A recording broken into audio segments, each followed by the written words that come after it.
want to be clear, I don't want to stereotype or reduce every introvert or young male that has no, is getting no interest from women as being a mass shooter. But when these men become isolated, they become much more prone to misogynistic content. They become much more prone to conspiracy theory, less likely to believe in climate change. They just become poor citizens. And once they get past a certain point of isolation, they don't develop any EQ, any social skills. It used to be kind of friends, work, college. Now over half of relationships are beginning online. And there's some strange dynamics here, and that is there's incredible mating inequality. We talk about income inequality, but there's also mating inequality. What do we mean by that? Somewhat remiss to have an open conversation around this because you risk sanctioning, but women and men have different criteria for the people they're initially attracted to. For women, it's number 3, kindness, number 2, intelligence, and number 1 is their ability to signal resources. A guy on Twitter, if there's 50 men on Tinder and 50 women on Tinder, between 40 and 45 of the women will show all of their attention to just 5 to 10 men. Women are much choosier. They have a much finer filter.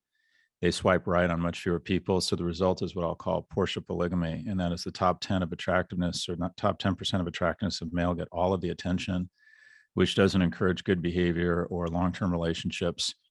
And the bottom half of men from an attractiveness standpoint are totally shut out of the market. So if mating if you apply the Gini coefficient, which is variance to mating, it's more unequal than income inequality in Venezuela. It's no more aspirational or thoughtful or balanced. It's appearance, but men are attracted to and willing to swipe right on a much broader set of women. And some women are just much choosier because biologically, the reality is the downside of sex and pregnancy is much greater for women. So women traditionally have been much choosier about partners.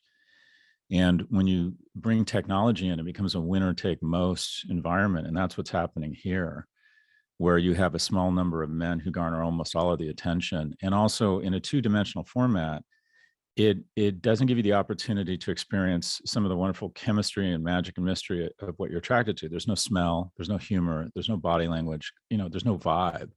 It's really about, okay, if you went to MIT and you're starting at KKR or Google and your Rolex accidentally slips into your profile picture and you're geolocating from a high income zip code, you're going to get a lot of attention. And men have a much broader perspective, or I don't know what the term is, just aren't as choosy. I think that there's a lot of things we could do. One, for example, I'm a big fan of national service. I think it would help young people, especially young men, to get in the agency of other people from different income levels, different sexual orientations, different regions, different backgrounds, and start realizing that we're Europeans and Americans first before we're conservatives or liberals. I think we need investment in third spaces, and those spaces where young people can hang out together in person. I think we need a massive investment in increasing freshman seats in vocational programs to get more people out of the house and make them more economically viable. And I think as parents, we need to ensure that our kids get out of the house every day and do something in the agency, or their kids get to do something in the agency of others, building something bigger than themselves, whether it's a sport team or church or education or working in a nonprofit or doing national service. But the number of teenagers who see their friends every day has been cut in half. We're a social species. And the next crisis, if you will, I think that we're going to talk more and more about is going to be loneliness. 1 in 7 men say they don't have a single friend. We're a social species, and when we're alone, we literally we begin to die. The gentleman who attacked Salman Rushdie on the stage, that wasn't about the fatwa. That was about a man living in his mother's basement. If you look at the most violent, unstable societies in the world, they all have one thing in common, and that is they're producing too many of these young, broken, alone men. And in the U.S., we're producing way too many of them. It's become a situation where men don't mature as quickly. Their prefrontal cortex literally doesn't develop as quickly. And when they don't have jobs, when they don't attach to school, you hear about a mass shooter and you know who it is before you know who it is. It's a young man who isn't attaching to anything. And it's not only, and I want to be clear, I don't want to stereotype or reduce every introvert or young male that has it's getting no interest from women as being a mass shooter. But when these men become isolated, they become much more prone to misogynistic content. They become much more prone to conspiracy theory, less likely to believe in climate change. They just become poor citizens. And once they get past a certain point of isolation, they don't develop any EQ, any social skills. And 1 in 3 men in America under the age of 30 have not had sex in the last year.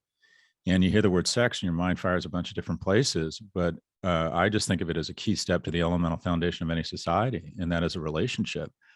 Young people, especially young men, need guardrails. And if they're not getting guardrails because they don't have to come into work and put on a clean shirt and blow dry their hair, if they're not having guardrails in a relationship, which is fantastic guardrails around behavior and what's required to maintain that relationship, they literally lose all sense of societal norms. They stop improving, and they become resentful and angry. I think it's a big problem.